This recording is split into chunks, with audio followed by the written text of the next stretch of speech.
नमस्कार। आज का हमारा टॉपिक है नव लोक प्रशासन, new public administration, BA final year, paper second, public administration. इस वीडियो में हम नवीन लोक प्रशासन का उदय और उसका विकास कैसे हुआ, उसकी विषय वस्तु और उसके लक्ष्यों के बारे में चर्चा करेंगे। इससे पूर्व हम प्रशासन का उद्विकास एक विषय के रूप में कैसे हुआ और उस प्रक्रिया के किन किन चरणों से इसे विकसित हुआ है उनके बारे में हम चर्चा कर चुके हैं। नवीन लोक प्रशासन 1960 के दशक के उत्तरार्ध में ड्वाइट वाल्डो के संरक्षण में हुए मिनोब्रुक सम्मेलन ने नव लोक प्रशासन को जन्म दिया। यानी न्यू पब्लिक एडमिनिस्ट्रेशन, ये जो नया एक विषय या पब्लिक एडमिनिस्ट्रेशन की शाखा जो एक नई विकसित हुई है, इसका विकास हम 1960 के दशक को मान सकते हैं। और इसका विकास सबसे पहले अमेरिका में हुआ। अमेरिका में द्वितीय विश्व युद्ध के बाद तथा वियतनाम युद्ध ने कई ऐसी सामाजिक और राजनीतिक परिस्थितियों को जन्म दिया जिनको संभालने में वहाँ की प्रशासनिक व्यवस्था है वो बुरी तरह से असफल सिद्ध हो रही थी। तो प्रशासन में कुछ सुधार अपेक्षित थे जिनसे इन सामाजिक समस्याओं, इन राजनीतिक जो विफलताएं मिल रही है उनको सुलझाया जा सके और समाज में अधिक समानता, परिवर्तन और रिलेवेंसी जैसी चीज़ें हैं प्रशासन में लाई जा सके। तो उन सुधारों को जानने के, उन सुधारों को करने के लिए प्रशासन में एक नया प्रकार का आंदोलन प्रारंभ हुआ जिसे हम नव लोक प्रशासन, नवीन पब्लिक एडमिनिस्ट्रेशन के नाम से जानते हैं। इसकी शुरुआत हम मिनोब्रुक सम्मेलन, पहला मिनोब्रुक सम्मेलन जो ड्वाइट वाल्डो की अध्यक्षता में हुआ उससे मान सकते हैं। लेकिन उसके साथ साथ कुछ अन्य मील के पत्थर या माइलस्टोन भी इस उद्विकास के माने जाते हैं, जिसमें पहला है 1967 की हनी रिपोर्ट। ये रिपोर्ट जो है लोक सेवाओं में, लोक प्रशासन में किस प्रकार के सुधार अपेक्षित हैं उनके ऊपर ये रिपोर्ट जारी की गई थी। उसके बाद अमेरिका में लोक प्रशासन के सिद्धांत और उसके व्यवहार से संबंधित एक सम्मेलन हुआ, फिलाडेल्फिया सम्मेलन 1967, जिसकी अध्यक्षता जेम्स सी चार्ल्सवर्थ के द्वारा की गई। उसके अलावा ड्वाइट वाल्डो का ऐसे public administration in a time of revolution, यानी क्रांति के समय में या फिर उथल पुथल के दौर में लोक प्रशासन की क्या स्थिति है, ऐसा एक लेख ड्वाइट वाल्डो ने प्रकाशित किया 1968 में। और उसी 1968 में ही मिनोब्रुक सम्मेलन है, ये अमेरिका में आयोजित किया गया, जिसमें लोक प्रशासन में क्या क्या सुधार होने चाहिए इन पर मुख्यतः चर्चा की गई। इस सम्मेलन के पश्चात 1971 में फ्रैंक मेरिनी ने इस सम्मेलन को ही अपने दृष्टिकोण में या ध्यान में रखते हुए एक पत्र प्रकाशित किया जिसे towards new public administration the Minnowbrook perspective, एक नए लोक प्रशासन की ओर, किसके दृष्टिकोण से, मिनोब्रुक के दृष्टिकोण से नए लोक प्रशासन की ओर नामक पत्र का प्रकाशन किया। उसके अलावा जॉर्ज फेडरिक्सन ने भी एक पुस्तक प्रकाशित की, न्यू पब्लिक एडमिनिस्ट्रेशन 1980। तो ये वो मुख्य चरण है जिससे होते होते लोक प्रशासन है उसने एक नवीन रूप है वो ग्रहण किया। अब ये पुराने लोक प्रशासन को बदलने की आवश्यकता क्यों पड़ी? क्योंकि पुराना जो लोक प्रशासन है उसमें अब इस विषय को अधिक वैज्ञानिक बनाने पर जोर दिया गया, तथ्यों के ऊपर अधिक ध्यान दिया गया और मूल्य जो होते हैं उनकी उपेक्षा की गई।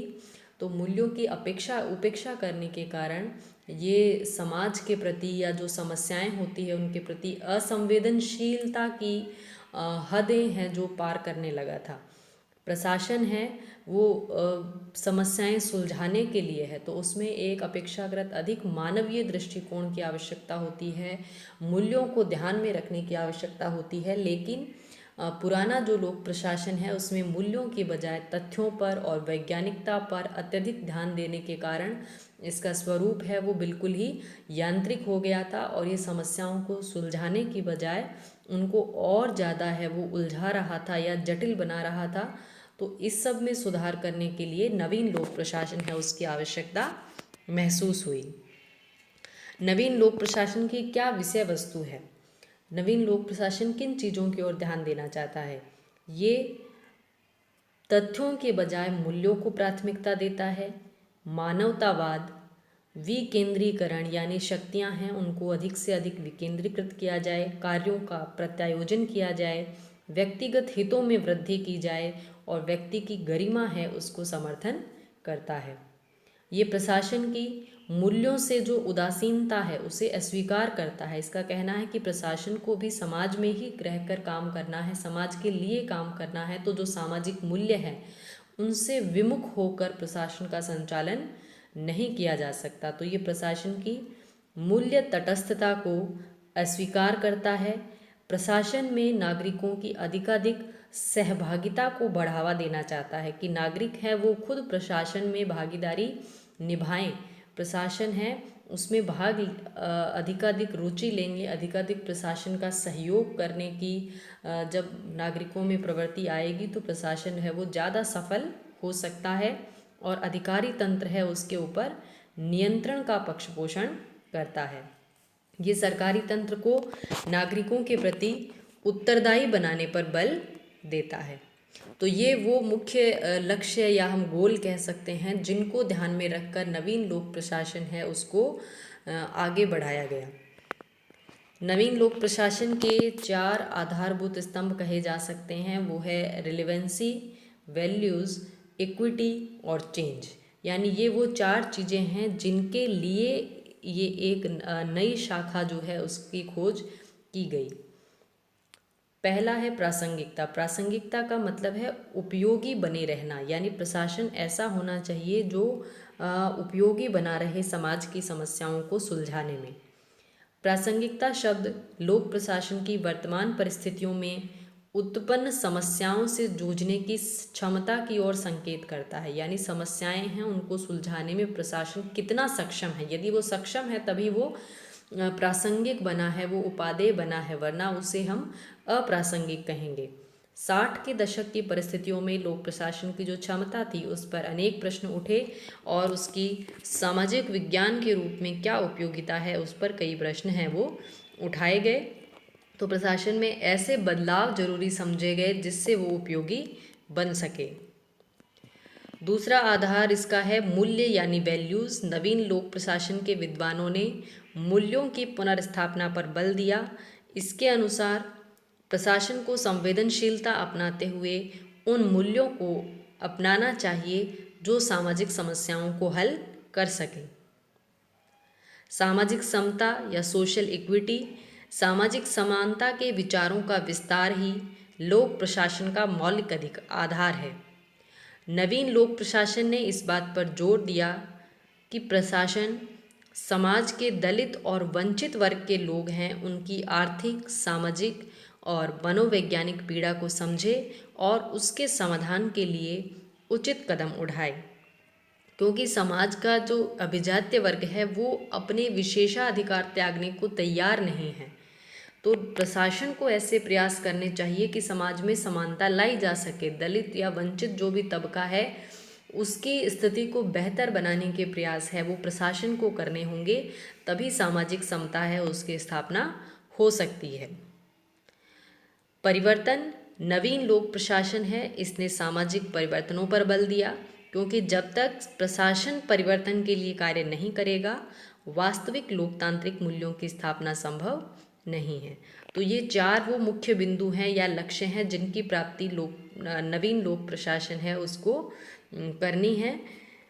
नवीन लोक प्रशासन की विशेषताएं, features of new public administration, ये जन सहभागिता, पब्लिक पार्टिसिपेशन पर जोर देता है। प्रशासन को जनता के लिए उत्तरदायी बनाना चाहता है। इसकी अप्रोच है वो ग्राहक उन्मुखता यानी क्लाइंट ओरिएंटेड है।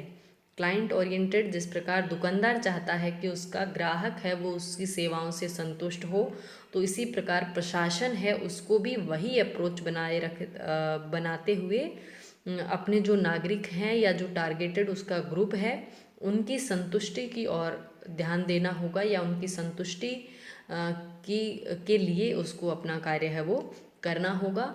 और लोचदार एक प्रशासनिक ढांचे की स्थापना की जाए जिसमें बहुत रिजिड रूल्स ना हो, बहुत कठिन बदलाव हो, ऐसे नियम वहाँ ना बनाए जाए। नियम है उनको स्थानीय परिस्थितियों के अनुसार, आवश्यकता के अनुसार, विभिन्न प्रकार के सामाजिक और नैतिक मूल्यों को ध्यान में रखते हुए संवेदनशीलता के साथ प्रशासन है उसका संचालन किया जाए, ताकि टारगेटेड नागरिक जो हैं, जो ग्रुप है, उनकी अधिकाधिक संतुष्टि है उसकी प्राप्ति हो सके। तो ये थे नवीन लोक प्रशासन का विकास, उसकी मुख्य विशेषताएं, उसकी विषय वस्तु। धन्यवाद।